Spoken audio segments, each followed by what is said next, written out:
घर सिर्फ ईंट पत्थर का ढांचा नहीं होता, ये भगवान की दी हुई शरण है, जहां माता पिता की इज्जत रहती है, बच्चों की मासूमियत रहती है और परिवार की हर खुशी दुख की कहानी दबी रहती है।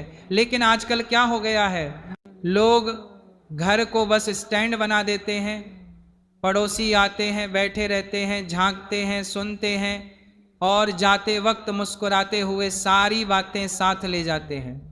पड़ोसी की नज़दीकी से ज़्यादा उसकी नज़र खतरनाक होती है। घर जितना खुला उतना राज खुले, और राज खुले तो बात बनी गपशप। लोग सोचते हैं पड़ोसी परिवार जैसे होते हैं, पर परिवार वह है जो गिरते वक्त संभाले। पड़ोसी कई बार गिरते हुए देखकर और धक्का देते हैं। जब उन्हें बार बार घर में बुलाएंगे तो वे आपके घर की कमजोरियां, हालात, पैसों की चर्चा सब नोट कर लेते हैं। वही बातें फिर मोहल्ले में चर्चा बनकर फैलती हैं। याद रखना, जो व्यक्ति रोज आपके घर आए वह कभी ना कभी आपकी शांति जरूर ले जाएगा। इसलिए घर को खुला दरवाजा मत बनाओ, मर्यादा रखो, दूरी रखो और सिर्फ उन्हीं लोगों को घर में बुलाओ जिनका दिल साफ और नीयत अच्छी हो। बेटा, एक बात हमेशा सीने में उतार कर रखना, घर वो जगह है जिसे हम सिर्फ रहने की जगह नहीं कहते, बल्कि उसे अपनी आत्मा, अपनी शांति और अपनी मर्यादा का आसरा मानते हैं। घर ईश्वर का दिया हुआ एक छोटा सा मंदिर है। यहाँ माँ बाप का आशीर्वाद बसता है, बच्चों की किलकारियाँ गूंजती हैं, घर की दीवारें हमारी खुशियों और दुखों की गवाही देती हैं। लेकिन आज की दुनिया में लोग इस पवित्र जगह की कद्र भूलते जा रहे हैं।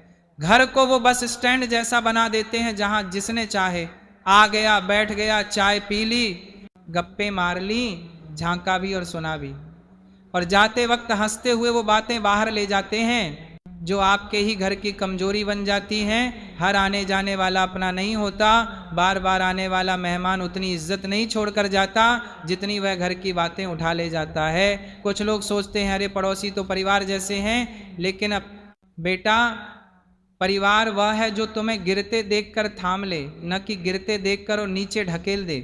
आजकल कई ऐसे पड़ोसी होते हैं जो तुम्हारे घर में जितनी बार आते हैं उतनी बार तुम्हारे घर का नक्शा, रिश्ते, आर्थिक हालत, झगड़े, कमियां सब दिमाग में उतार कर ले जाते हैं और वही बातें दूसरी जगहों पर मसाला लगाकर सुनाई जाती हैं।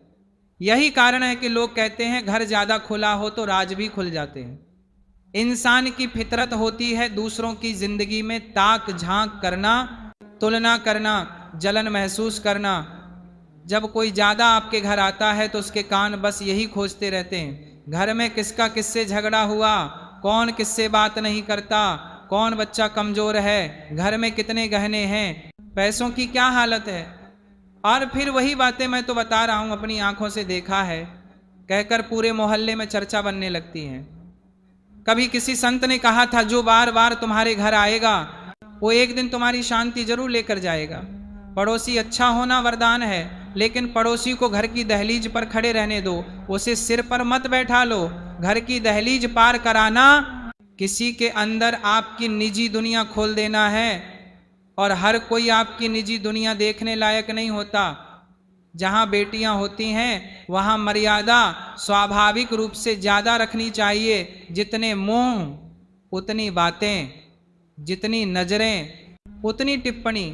आजकल मदद के नाम पर आने वाले बहुत से लोग वास्तव में निरीक्षण करते हैं, जो बिना पूछे घर में घुस आए, या तो आपकी मर्यादा कम है या उसकी नीयत साफ नहीं है। घर को सीमा दो, मर्यादा दो। जो दिल के साफ हों, जिनका मकसद सच्चा हो, जिनके आने से शांति मिले, उन्हें अंदर बुलाओ। बाकियों के लिए बाहर की कुर्सी ही काफी है। सुसंस्कारी ऐसा ही करते आए हैं। याद रखो, अतिथि देवो भव तब तक है जब तक अतिथि आदत न बन जाए। जब कोई रोज आने लगे तो इज्जत कम और दिक्कतें ज्यादा होती हैं। रिश्ते तभी पवित्र रहते हैं जब उनमें दूरी और सम्मान दोनों बने रहें। हमारे बुजुर्ग कहते थे, बार बार मिलने से मिठास खत्म हो जाती है। तो घर में प्रेम रखो, पर घर की सीमा भी रखो। सिर्फ शरीर ही नहीं, मन भी घायल होता है, उसके लिए भी मरहम चाहिए। घर में रोज प्रभु का नाम लेकर बैठो, प्रार्थना से वातावरण पवित्र होता है। धीरे धीरे भीतर की सारी आग ठंडी होने लगती है। अपने बच्चे के नाम से रोज दीपक जलाओ, बोलो, हे प्रभु मेरे बच्चे को विवेक दो, उसे सही रास्ता दिखाओ।